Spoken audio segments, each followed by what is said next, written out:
Good morning. बोल। Good morning. Reply तो चाहिए ना। Very good morning. कैसा है भाई, तू मजे में? कौन सा चैप्टर चल रहा है पता है तुझे? 14 वाला? नहीं, अभी एनवायरमेंटल केमिस्ट्री। एनवायरमेंटल केमिस्ट्री में लेक्चर 1 फिर लेक्चर 2 हो गया। आज हम सीखने वाले हैं lecture number 3। Lecture 3 tropospheric pollution चल रहा था। कौन सा टॉपिक चल रहा था? ट्रोपोस्फेरिक सॉल्यूशन, नहीं सॉरी, पॉल्यूशन। कौन सा टॉपिक? तुझे पता है ये ट्रोपोस्फियर क्या होता है? एटमॉस्फियर तो है जो रीजियन जिसमें गैस है, यानी ये आजू बाजू सराउंडिंग्स में जितने गैसेस है ना, वो वाले रीजियन को हम एटमॉस्फियर बोलते हैं। और 500 किलोमीटर तक एटमॉस्फियर फैला हुआ है। लेकिन हम 500 किलोमीटर तक जिंदा रह सकते हैं? नहीं ना। तो हम जहां पे रहते हैं सी लेवल से 10 किलोमीटर अबाव तक, सी लेवल से कितने किलोमीटर अबाव तक? 10 किलोमीटर ऊपर तक जो रीजियन है इसे क्या बोलते हैं? ट्रोपोस्फियर, यानी अपने आजू बाजू वाला एरिया है ना। और अपने आजू बाजू वाले एरिया में तुझे पता होगा, ये लेक्चर नंबर 2 है ना, तो कंप्लीट देख के आना कल। तो इसमें कौन कौन से गैसेस हमने ऐड किए हैं एज अ पॉल्यूटेंट? तो हमारे एटमॉस्फेयर में हमने ऐड किए हैं ऑक्साइड्स ऑफ सल्फर यानी SOx, ऑक्साइड्स ऑफ नाइट्रोजन यानी NOx, and oxides of carbon यानी COX।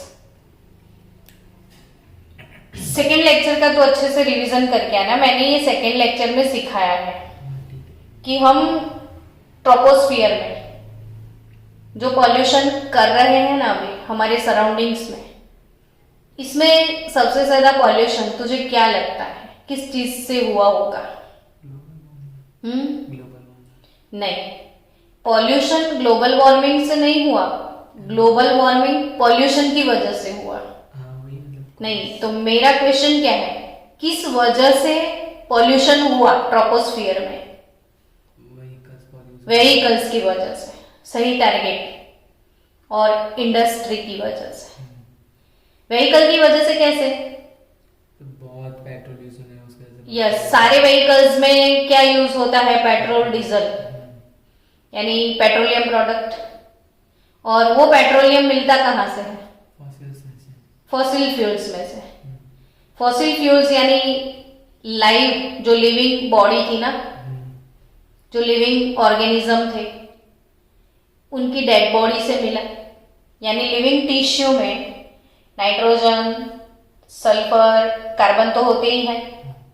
अब आपके व्हीकल के इंजन में फॉसिल फ्यूल जो है उसका बर्निंग होता है, तो ऑब्वियसली व्हीकल का जो एग्जॉस्ट गैसेस है उसमें नाइट्रोजन के सारे ऑक्साइड हम एटमॉस्फेयर में डालते हैं। फिर सल्फर के ऑक्साइड भी एटमॉस्फेयर में डाल दिए। फिर तो मैंने जो लेक्चर 2 लिया है ना, इसमें नाइट्रोजन के ऑक्साइड और सल्फर के ऑक्साइड को मैंने एक्सप्लेन कर दिया है। तो अब आज का हमारा टॉपिक क्या है? ऑक्साइड्स ऑफ कार्बन के बारे में। वैसे बच्चों ये चैप्टर तो पूरा थियरी बेस्ड चैप्टर है, इसमें एक्सप्लेनेशन जैसा कुछ है नहीं। अब खुद पढ़ो ना तो भी समझ जाओ, लेकिन फिर भी जब खुद पढ़ने के लिए देते हैं तो बच्चे नहीं पढ़ते हैं। तो फिर मैंने सोचा चलो हो जाए। लेकिन आप खुद पढ़ोगे तो आपको समझ तो आ जाएगा। अब मैं आज बात करने वाली हूं ऑक्साइड्स ऑफ कार्बन के बारे में। क्या तू बता सकता है कि कार्बन के ऐसे 2 ऑक्साइड कौन से हैं? 2 ऑक्साइड्स, कार्बन के ऐसे 2 ऑक्साइड कौन से हैं जो एटमॉस्फेयर में होंगे? CO2।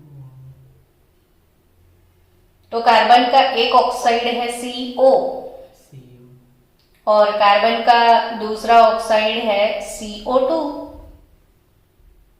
कोई भी चीज का कंबशन होगा ना, कंबशन का मतलब पता है ना, उसका ऑक्सीजन के साथ रिएक्शन। तो कंबशन होगा तो इनकम्प्लीट कंबशन होगा, यानी इनसफिशिएंट ऑक्सीजन होगा ना, तब CO प्रोड्यूस होगा, और सफिशिएंट ऑक्सीजन होता है तो CO2 प्रोड्यूस होता है। यानी एटमॉस्फेयर में हमारे पास दोनों ऑक्साइड है, CO और CO2। चल हम बात करते हैं कार्बन के मोनोऑक्साइड की, ठीक है? क्या सीखने के लिए जा रहे हैं? कार्बन मोनोऑक्साइड के बारे में। तो कार्बन मोनोऑक्साइड यानी CO, डन। चलो कैसे हार्मफुल है वैसे कार्बन मोनोऑक्साइड की प्रिपरेशन, उसके केमिकल प्रॉपर्टीज, इसके यूजेस, ये हमने P ब्लॉक में भी सीखा है। यानी आज तू P ब्लॉक का भी वो वीडियो अगर नहीं देखा है तो देख लेना। कार्बन मोनोऑक्साइड मैंने P ब्लॉक में फुल डिटेल में सिखाया है। लेकिन ये पॉल्यूशन वाले चैप्टर में हमें इसका प्रिपरेशन, प्रॉपर्टीज वो सब नहीं सीखना है। हमें तो ये कैसे हमको हार्मफुल है वो सीखना है। क्या सीखना है इसमें? हार्मफुल कैसे है। तो carbon monoxide is the most severe, तो साथ साथ नोटबुक में भी लिखते जाना, टेक्स्ट बुक से पढ़ते जाना, तो तेरे को प्रिपेयर भी हो जाए, ठीक है ना? तो carbon monoxide is most severe air pollutant. तारीफ में क्या बोला? CO की तारीफ क्या करी? मोस्ट सीवियर बोल। ऐसा क्यों बोला होगा? बहुत ज्यादा हानि करता होगा। क्या हानि करता होगा? तुझे क्या लगता है वो कैसे हानि करता होगा? पॉल्यूशन ज्यादा करता होगा। नहीं, पॉल्यूशन तो करता है, चल, सबसे ज्यादा। लेकिन ये पॉल्यूटेंट्स है, सीवियर पॉल्यूटेंट है, वो तो समझ में आ गया कैसे। तो हमारे जितने भी व्हीकल्स है ना, उसमें पेट्रोलियम डीजल का जो भी कंबशन हुआ, सारी इंडस्ट्री से हुआ, फिर हम अपना कूड़ा कचरा भी तो घर के बाहर जलाते हैं ना, फॉरेस्ट फायर हो गई, कुछ भी हो गया, तो CO तो बहुत सारा है एटमॉस्फेयर में। बट ये CO ये हार्मफुल है, तो हमें ये समझना है कि वो हमको नुकसान कैसे करेगा, समझे? तो वो हार्मफुल कैसे है? तो एक चीज पहले इसकी प्रॉपर्टी के बारे में बता दूं कि हमने कभी देखा नहीं कि वो कौन से कलर का है। क्यों? तो एक तो वो कलरलेस होगा, इसीलिए। स्मेल कैसा आता है तो वो भी नहीं पता है, क्योंकि वो तो कैसा गैस है? ऑर्डरलेस भी है, एंड हाईली पॉइजनस। अरे भाई, तारीफ में तारीफ, सब तारीफ में कुछ अच्छा नहीं आ रहा है नहीं कब से। हाईली पॉइजनस गैस, क्यों ऐसा होगा?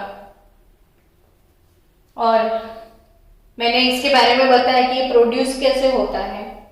तो it is produce by incomplete combustion, C solid plus half O2 gas gives CO gas. ये इनकम्प्लीट कंबशन से होता है। जैसे देख, लकड़ियां नहीं चूल्हे में जलती हैं तो वाइट सा धुआं निकलता है, तो वो इनकम्प्लीट कंबशन।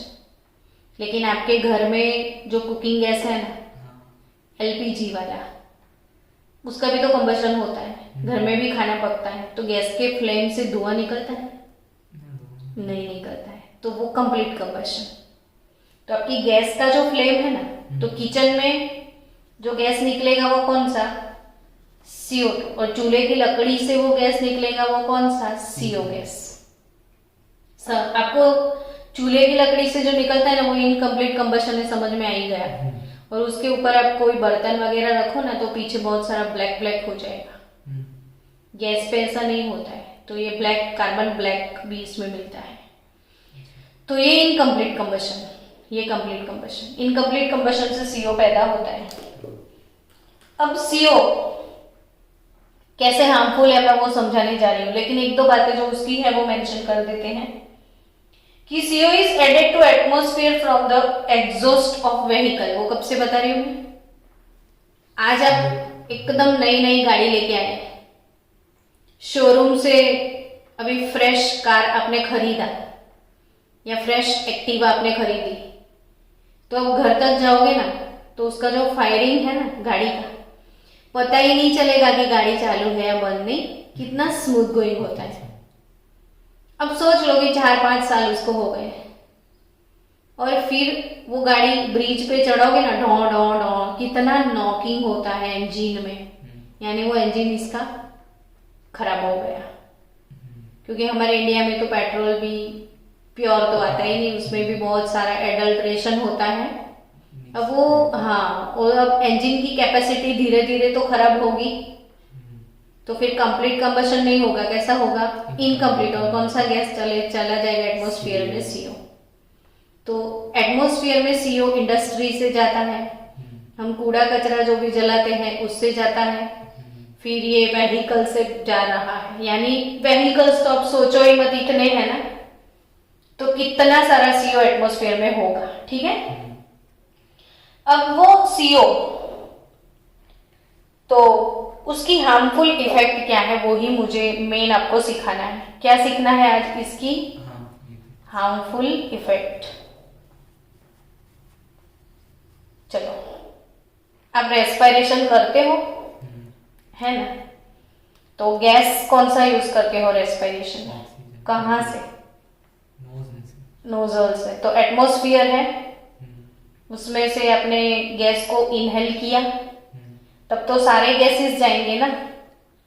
इनहेल करोगे तो ऑल गैसेस को इनहेल करोगे ना, बट इसमें से लंग्स के साथ, लंग्स जो होते हैं ना आपके, इसमें बहुत सारे ब्लड कैपिलरीज हैं, और ब्लड के अंदर हीमोग्लोबिन होता है, पता है ना।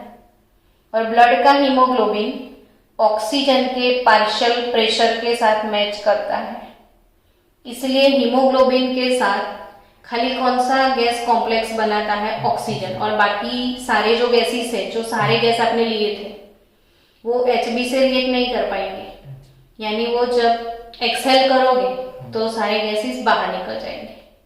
लेते तो सब हो, लेकिन अंदर खाली कौन जाता है? ऑक्सीजन। बाकी का सब गैस, हाँ, तो ऐसे ही बाहर निकल जाता है। और वो ऑक्सीजन जाता कैसे है? उसको लेके कौन जाता है अंदर? नोज तो लंग्स तक लेके जाता है, फिर लंग्स के बाद टिश्यू में कौन उसको लेके जाता है? हीमोग्लोबिन। ब्लड के अंदर, ऑक्सीजन नहीं, ब्लड के अंदर कोई है कॉम्प्लेक्स ऑक्सीजन कैरिंग, जो हमारा सब्सटेंस है ब्लड के अंदर ऑक्सीजन कैरिंग, हीमोग्लोबिन होता है। कौन होता है? हीमोग्लोबिन। अब जो हीमोग्लोबिन है वो ऑक्सीजन के साथ एक कॉम्प्लेक्स बनाता है। क्या बोला मैंने? तो रिपीट मार। हीमोग्लोबिन है वो ऑक्सीजन के साथ क्या बनाता है? कौन सा पता है? ऑक्सी, तू भी लिख नोटबुक में, कौन सा कॉम्प्लेक्स बनाता है? ऑक्सी, हाँ, हीमोग्लोबिन।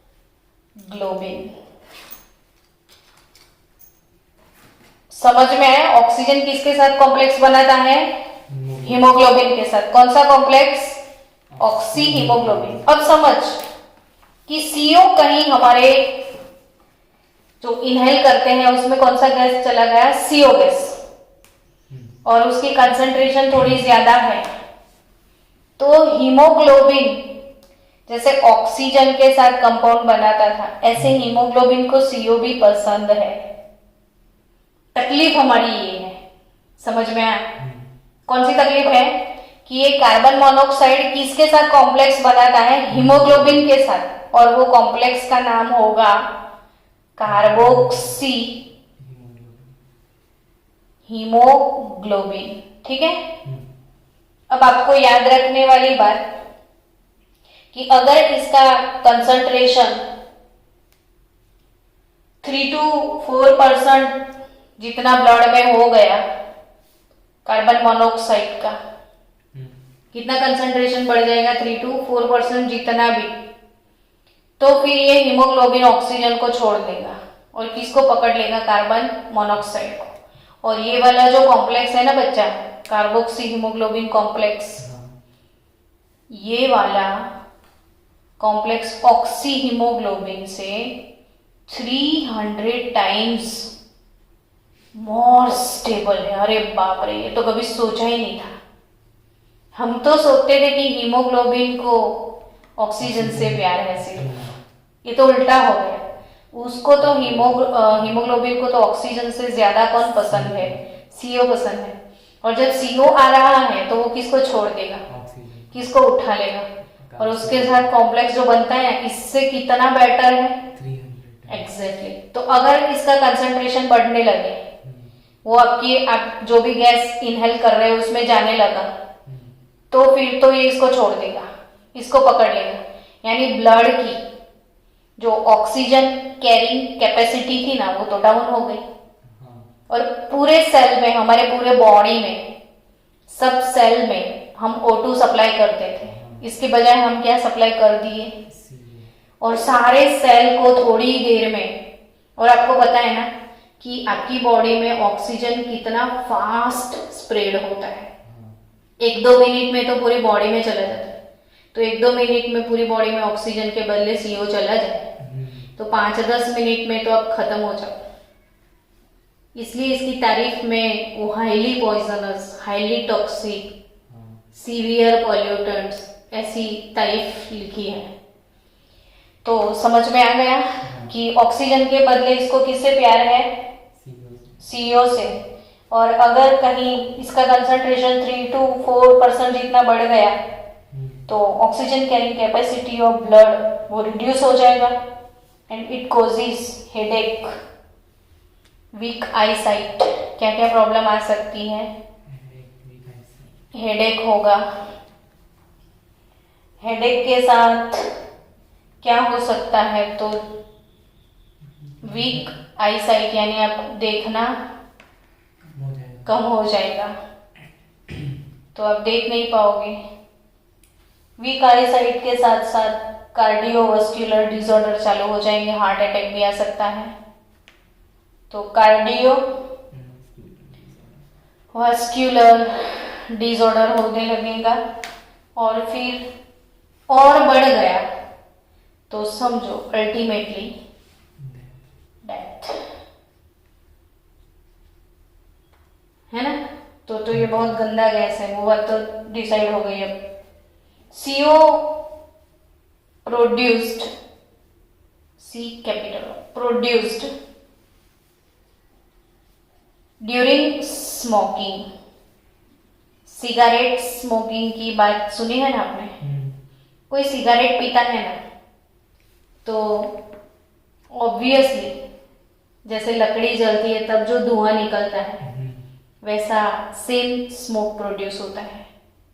आपने वो एडवर्टाइज देखा होगा, इस शहर को क्या हुआ है, कहीं राख है, कहीं धुआं धुआं, कोई कुछ नहीं क्यों बोलता, चुपचाप धुएं को क्यों सहता है ना? छोड़ो बीड़ी सिगरेट। तो ये क्यों छोड़ने का? तो टॉबैको का कंबशन होगा, वो भी इनकम्प्लीट कंबशन होगा। और कौन सा गैस प्रोड्यूस? अब सोचो सिगरेट पीने से क्या होगा? खाली वो इंसान सब मरेंगे। हाँ, खाली वो इंसान नहीं, अगर आपके ऊपर किसी ने ऐसे धुआं फेंका, आपके बाजू में कोई पी रहा है, तो आपकी बॉडी में जाएगा, तो ये कॉम्प्लेक्स बनेगा कि नहीं बनेगा?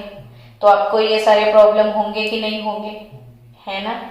तो CO produce during smoking enters our body through lungs and causes harmful effect. Done. Smoking by a pregnant woman. अगर कोई प्रेग्नेंट वुमन है हम्म, और वो स्मोकिंग करेगी तो क्या हो सकता है पता है? कि उसकी बॉडी में सीओ का लेवल इंक्रीज हो जाएगा ना, उसके ब्लड में सीओ का लेवल इंक्रीज हो जाएगा, और ड्यू टू जो सीओ लेवल उसके ब्लड में इंक्रीज हो गया ना, तो प्री मैच्योर बर्थ की पॉसिबिलिटी बढ़ जाएगी। प्री मैच्योर बर्थ समझते हो कि 9 महीने के बाद डिलीवरी होने के बदले 6 महीने में हो जाए, 4 महीने में हो जाए, बच्चा मर जाए, और इसे स्पॉन्टेनियस एबॉर्शन भी बोल सकते हो आप, कि वो बच्चा मर जाएगा ऐसे ही दिन दुनिया में आने से पहले, या फिर उसके अंदर कोई डिफॉर्मेशन आ जाती है तो डिफॉर्म बेबी मिलेगा आपको। तो ये था harmful effect of CO. Done ना? चलो, तो अब मुझे पूरा फिर से बता कि सीओ एटमॉस्फेयर में कहां से जाता है? सीओ एटमॉस्फेयर में से अपने बॉडी में जाता है। नहीं, एटमॉस्फेयर में कहां से जाता है? एटमॉस्फेयर में अपन लकड़ियाँ से जाता है। जहाँ व्हीकल से जाता है, ये बोलना लकड़ियों के पीछे क्यों पड़ा है? व्हीकल से जाता सारे व्हीकल के एग्जॉस्ट गैसेस में से जाएगा ना, है। और फिर ये सीओ आपके लिए हार्मफुल है। वो कैसे हार्मफुल है ये बता चल जल्दी।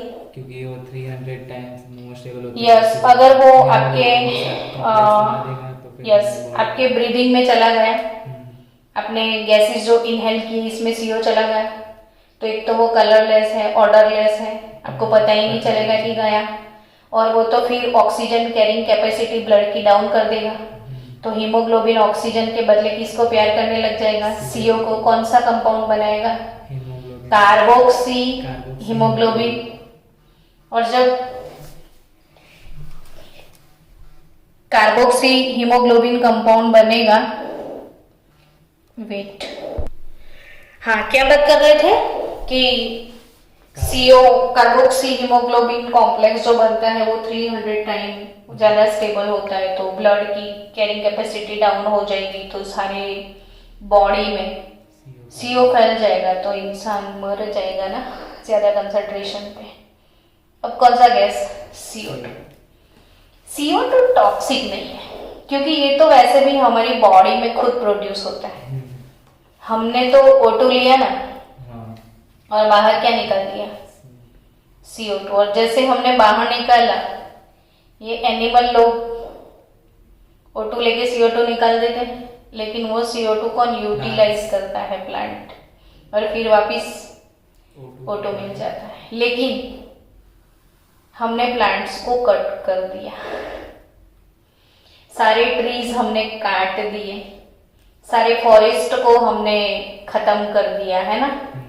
अब सोच कि फॉरेस्ट को हम खत्म करते हैं, ट्री को हम काट देंगे, तो फिर हम जितना CO2 एटमॉस्फेयर में डालते हैं उतना CO2 प्लांट यूटिलाइज नहीं कर पाएगा, क्योंकि उतने प्लांट नहीं रहे। यानी एटमॉस्फेयर में CO2 का लेवल बहुत बढ़ जाएगा।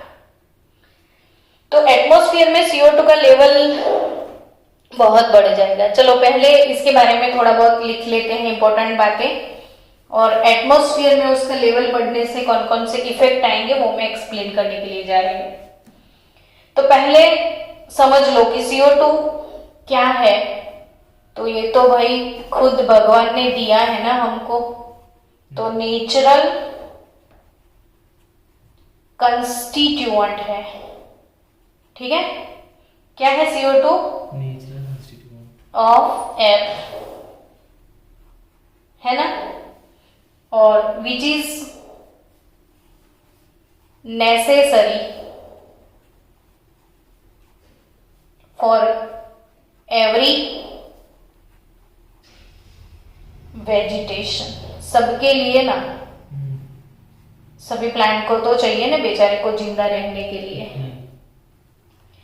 बट प्रॉब्लम क्या आया कि इट्स लेवल, नॉर्मल लेवल जो होता है ना, कि it's level in normal atmosphere कितना था पता है? नॉर्मल एटमॉस्फेरिक लेवल उसका था 0.03%। समझे? नॉर्मल लेवल इसका एटमॉस्फेयर में कितना है? 0.03%। लेकिन हम रेस्पिरेशन करते हैं ना, फिर किसी चीज का, जैसे सबके घर में एलपीजी गैस का कंबशन होता है, सबके व्हीकल में भी, तो कंबशन से भी एटमॉस्फेयर में CO2 गैस तो आएगा। फिर हमारी रेस्पिरेशन के बाद भी कौन सा गैस आएगा? CO2, लेकिन उतना प्लांट यूटिलाइज नहीं करेगा, तो फिर एटमॉस्फेरिक लेवल इसका इंक्रीज हो गया, है ना। सो ऐसा बोल सकते हैं कि बाय रेस्पिरेशन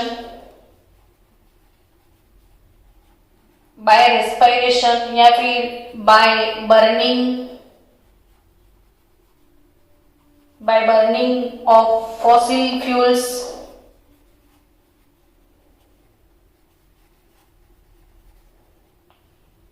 फॉर एनर्जी, ठीक है, कुकिंग गैस, यानी हमें एनर्जी के लिए तो हम इसका बर्निंग करते हैं, या व्हीकल चलाने के लिए फॉसिल फ्यूल, अलग जगह पर जहाँ पे एनर्जी चाहिए हर जगह हम फॉसिल फ्यूल यूज करते हैं। सो एक तो रेस्पिरेशन से वो एटमॉस्फेयर में जाता है, दूसरा reason by fossil fuel, by burning of fossil fuel for energy. तीसरा कोई रीजन है इसका? तो yes, by decomposition of limestone भी होते हैं ना, तो उसका limestone का decomposition का formula CaCO3 gives CaO plus CO2, है ना। तो by decomposition of limestone during the manufacturing of cement, तो decomposition of limestone during manufacturing of cement, और आपको पता है ना कि हर कंट्री की स्टील के बाद अगर कोई जरूरियात है तो वो है सीमेंट। सीमेंट बिना तो हमारे इतने सारे घर है ना, तो कितना सीमेंट चाहिए रोज का, तो कितने वो इंडस्ट्री धमधमती होगी, तो कितना CO2 निकलती होगी। तो एक रीजन रेस्पिरेशन, दूसरा bye burning of fossil fuel, तीसरा रीजन कौन सा? By decomposition of limestone during the manufacturing of cement. So the level of CO2 increases in atmosphere. Yes, level of CO2 increases in atmosphere, और अभी वो increase होके पहले इतना था 0.03%, अब 0.0325 जितना हो गया है। तो इसका लेवल इंक्रीज हो गया। अब इसका लेवल इंक्रीज होने की वजह से प्रॉब्लम क्या आएगी? वही ना, कब से तो यही सोच रहा है कि हाँ प्रॉब्लम क्या है, हार्मफुल इफेक्ट क्या है ना। तो CO2 जो है, तो आज आया ना, तो एक वर्ड बोला था ग्लोबल वार्मिंग। तुझे पता है ग्लोबल वार्मिंग का मतलब क्या है? ग्लोब में जितना भी गैस छोड़ दे वो वार्म हो गया। वार्मिंग यानी गर्म हो जाना, हाँ, और ग्लोबल यानी हमारे आजू बाजू का जो सराउंडिंग्स है, एटमॉस्फेयर है, यानी अपना ग्लोब तो अर्थ है ना, तो अर्थ जो है पूरा, उसका जो एवरेज टेम्परेचर पहले था उससे उसका टेम्परेचर बहुत ज्यादा इंक्रीज हो गया।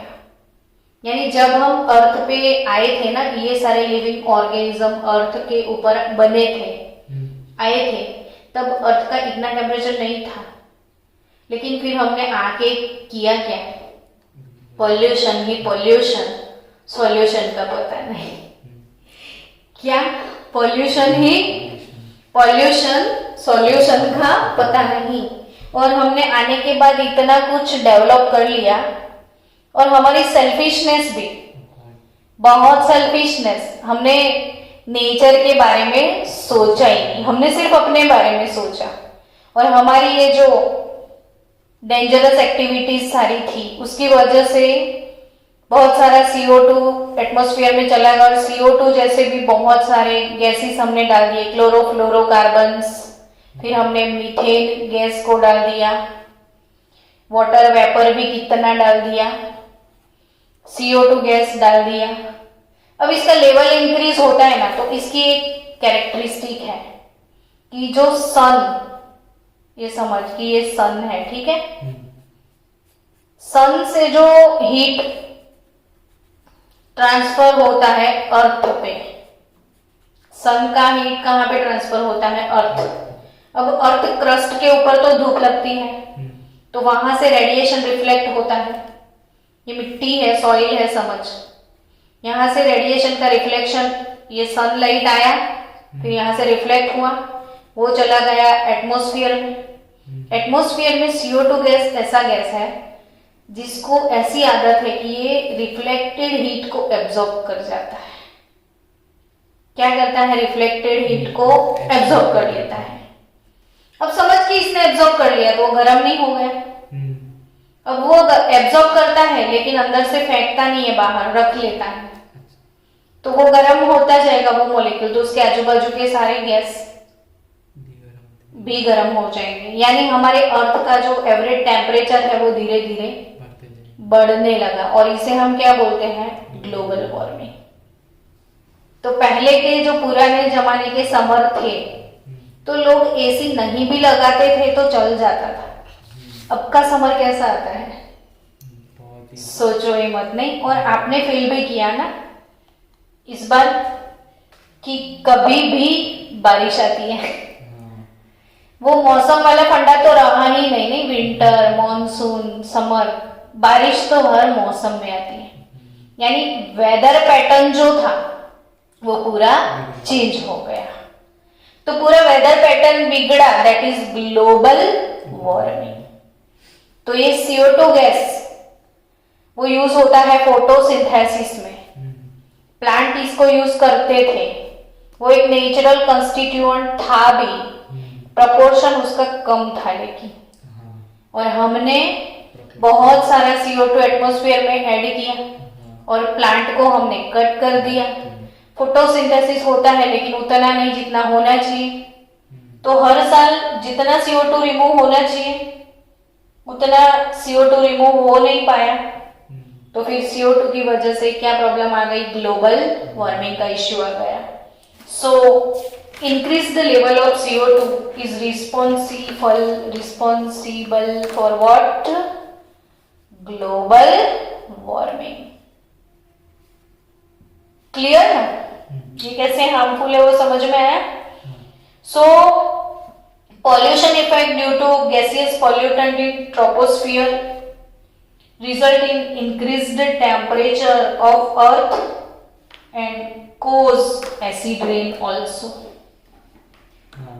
ये सारे ऑक्साइड्स जो भी हैं, चलो सल्फर के ऑक्साइड है, सल्फर का ट्राइऑक्साइड है, नाइट्रो कार्बन का ऑक्साइड है, कार्बन का डाइऑक्साइड है, नाइट्रोजन के ऑक्साइड है। जब बारिश होगी तो ये लोग पानी के साथ मिक्स होने के बाद एसिड ही तो बनाएंगे, और क्या बनाएंगे, इससे सल्फ्यूरस एसिड बनेगा, इससे नाइट्रिक एसिड बनेगा, इससे कार्बोनिक एसिड बनेगा।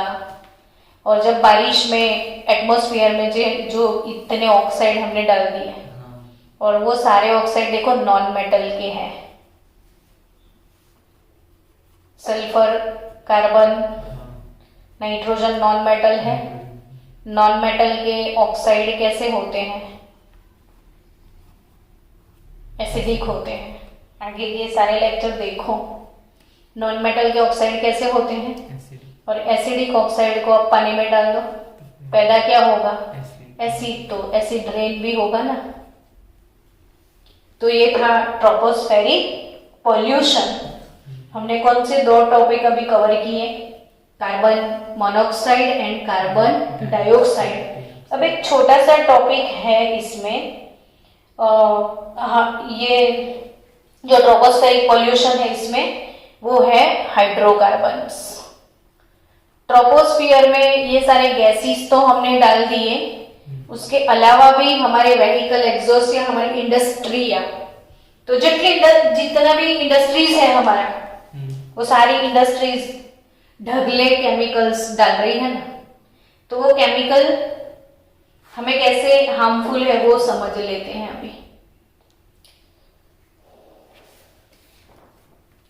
केमिकल इसमें हाइड्रोकार्बन एक छोटा सा ही टॉपिक दिया है आपकी टेक्स्ट बुक में, 2-3 लाइन का, तो वो पढ़ लेते हैं कि hydrocarbons are composed of hydrogen and carbon. किसको बोलते हैं हाइड्रोकार्बन? तो नाम से ही पता चलता है कि जो हाइड्रोजन और कार्बन से बनते हैं। वो कहां से एटमॉस्फेयर में जाते हैं बोलो? तो incomplete combustion of fuel used in automobiles,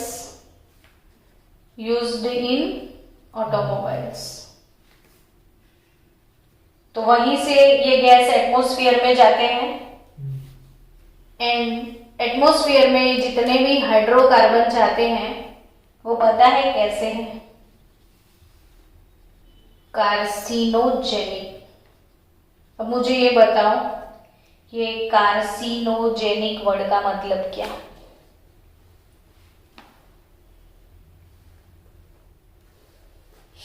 जल्दी नहीं पता? अरे भाई अमेजिंग, कार्सिनोजेनिक का मतलब नहीं पता? तो जिससे कैंसर होता है, किसे कार्सिनोजेनिक बोलते हैं बच्चों? जिससे कैंसर होता है। ये वाले हाइड्रोकार्बन की मुझे और एक बात बतानी है, तो लिखना और मेंशन करना अपने बुक में कि दी हाइड्रोकार्बन, मैं हाइड्रोकार्बन को शॉर्टकट में HC लिख रही हूं, ठीक है? Hydrocarbon such as 3,4 बेंजपाइरीन। ये कंपाउंड का नाम बता एक बार। 3,4 बेंजपाइरीन। 3,4 बेंजपाइरीन, ठीक है? अब ये जो है ना 3,4 बेंजपाइरीन, इसका मैं तेरे को स्ट्रक्चर दिखाती हूँ, तो स्ट्रक्चर ड्रॉ करना, फिर मैं तुझे एक मस्त बात बताती हूँ। 3,4 बेंजपाइरीन, ये बेंजीन के रिंग है सारे, हाँ जानता है ना, ये बेंजीन के रिंग है, 3 बेंजीन के रिंग है। और फिर आपको इधर भी बेंजीन बनाना है ऐसे। ये है 3,4 बेंजपाइरीन। और जानते हो ये कहां से एटमॉस्फेयर में आता है? तो this is produced from incomplete combustion of fuel of vehicle and smoking of cigarette. Smoking of cigarettes और आपका व्हीकल दोनों, सिगारेट्स और आपके व्हीकल दोनों ही एटमॉस्फेयर को ये गिफ्ट देते हैं। और जो सिगरेट स्मोकिंग करेगा ना, तो अभी अभी हमने सीखा कि उसकी बॉडी में CO तो जाएगा, लेकिन उसकी बॉडी में ये भी जाएगा क्या? 3,4 बेंजपाइरीन। अब एक मस्त बात बताती हूँ, मैंने ऑलरेडी ऊपर लिखा कि कार्सिनोजेनिक, ठीक है? किसको बोलते हैं कार्सिनोजेनिक? जिससे कैंसर होता है। जिससे कैंसर होता है। अब ये बेंजीन का रिंग है ना, ये कार्सिनोजेनिक है, ठीक है? अब जैसे जैसे बेंजीन की रिंग बढ़ती है वैसे कार्सिनोजेनिक प्रॉपर्टी इंक्रीज हो जाती है। तो इसमें कितने रिंग है? 5। तो बेंजीन से इसकी कार्सिनोजेनिक प्रॉपर्टी 5 टाइम्स मोर हो गई। यानी सिगरेट स्मोकिंग से सीधा कैंसर होता है। तो पीना चाहिए सिगरेट, और ये बात तो सब लोग जानते हैं ना, सिगरेट पियोगे तो कैंसर होगा। लेकिन ये क्यों होता है ये देख लो अब। तो ये 3,4 बेंजपाइरीन उसके धुएं से निकलता है, जो आपकी बॉडी में जाएगा तो ऑब्वियसली आपको कैंसर करेगा। और एक बेंजीन कार्सिनोजेनिक है, तो ये 5 बेंजीन है, यानी इसकी कार्सिनोजेनिक प्रॉपर्टी बहुत ही ज्यादा है। So student, they are carcinogens, they break the tissue of plant के टिश्यू है इसको भी तोड़ देता है। जैसे जो एरिया है जहां पे बहुत ज्यादा व्हीकल्स है, तो उसके एग्जॉस्ट से बहुत सारे वहां पे पॉल्यूटेंट गैसेस होंगे। तो उस जगह अगर आपको प्लांट डालोगे ना तो सारे प्लांट ऐसे मरे मरे से ही दिखेंगे आपको, उसके भी लिविंग टिश्यू को ये बर्बाद कर देता है। गार्डन में जो ट्री होता है ना वो कुछ और दिखता है, और ऐसे रोड पे होता है तो कुछ रीजन क्या, कार्सिनोजेनिक प्रॉपर्टी तो ठीक, और वो भी पॉल्यूशन भी है ना। तो हाइड्रोकार्बन कार्सिनोजेनिक है, क्लियर। तो ट्रोपोस्फेरिक पॉल्यूशन एक पूरा टॉपिक हमारा खत्म हो गया। अब नेक्स्ट लेक्चर में हमें सीखना है global warming and green house effect. कौन सा टॉपिक हम सीखेंगे? Global warming and green house effect. तो उसका वीडियो तुझे मिल जाएगा, देखना ध्यान से। बाकी के वीडियो भी आप देख लेना, ग्रुप में है सारे।